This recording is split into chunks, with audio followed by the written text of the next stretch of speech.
囤积居奇演成风气，向来生意人很少关心国家大事，他们所关心的就是战争期间的暴利。换一句话说，就是想发战争财。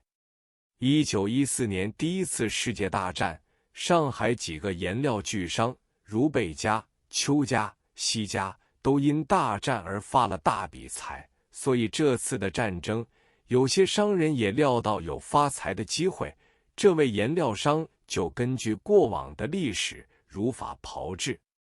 那时节白报纸涨得最厉害，产生了许多纸老虎，西药业更是发到盘满钵满，这都是事先料不到的。813战争之前，我的朋友袁鹤松是上海季华堂药房的老板。季华堂本来在云南路租着很小的一幢2层高的旧楼，底下是门市部，楼上就是他的住家。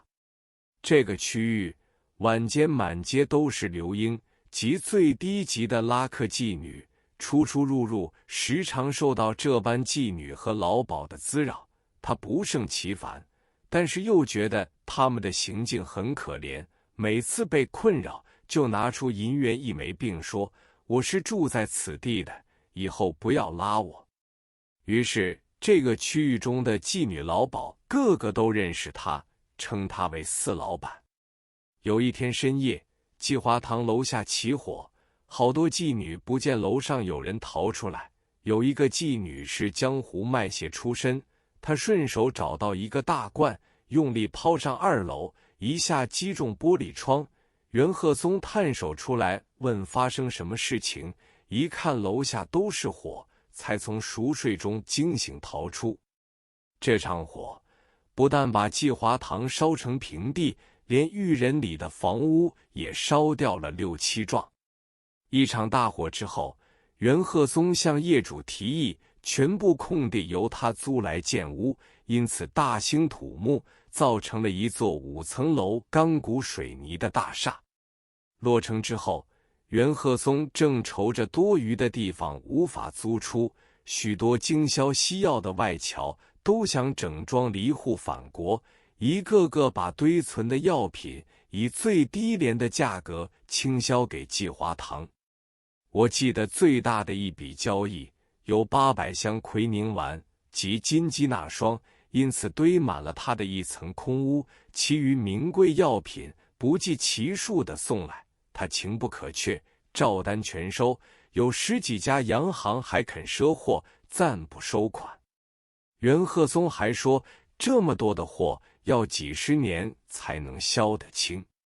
谁知道后来西药缺货，袁鹤松一枝独秀，飞跃涨价，他就发了一笔无法估计的大财。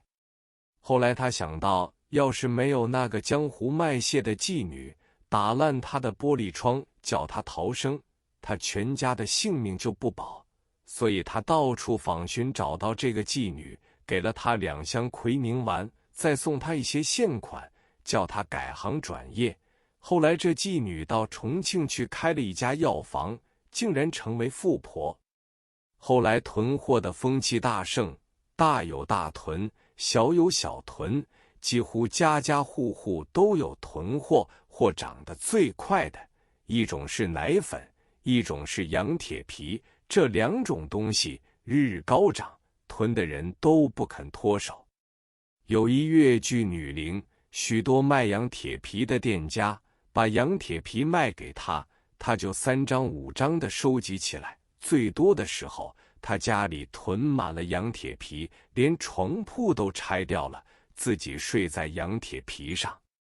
深陷敌区目击惨剧，第1道防线国军退却之后，各式各样的汉奸就乘机而起。本来早有无数汉奸潜伏在租界，租界虽是一个中立区，813炮声一响，租界上的中国老百姓一致拥护抗战，所以汉奸在租界上绝对不敢抛头露面。记得8月14日那天，在新闸路上有一个当日军翻译的汉奸被人认出，大家一阵叫嚣，拳脚交加，只10多分钟，就将那个翻译活活打死。同日在爱文驿路（今北京西路）、卡德路（今石门二路）、霞飞路（今淮海中路）也有类似情形发生。日军当局向租界提出强硬抗议。租界当局认为这种事情防不胜防，责令日方自行限制工作人员，包括华籍、朝鲜籍的属员，全部撤至虹口防区，免生意外。一方面警告市民切勿再发生事端。这一来，租界上不出面的汉奸都销声匿迹了。向日军已经占领了一个地方，这地方最初成立的一个组织就是地方维持会。上海最早的维持会是在洪镇。洪镇是在虹口公平路底华界的一个小镇，这个小镇国军曾经防守过。作战初期，有一支军队冲进租界日军防区惠山码头，就是由洪镇出发。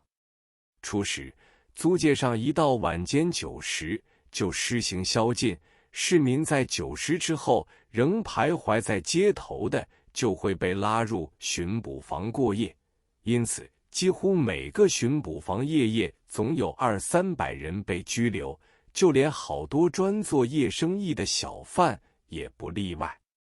但是被拘留的人因为没有睡觉，眼巴巴地等到天亮，不免饥肠辘辘。见到被拉的小贩，有些是卖夜点心的，因此竟抢购一空。所以有好多小贩爽性晚晚备了点心，如茶叶蛋、火腿粽子、八宝饭等，等待拘留，可以从中取利。因为我是当医生的，常有急症出诊，而且为了人际育婴堂的事务，有时夜间都要去料理，所以对于晚间9时宵禁极感不便，于是就向警局申请领取通行证。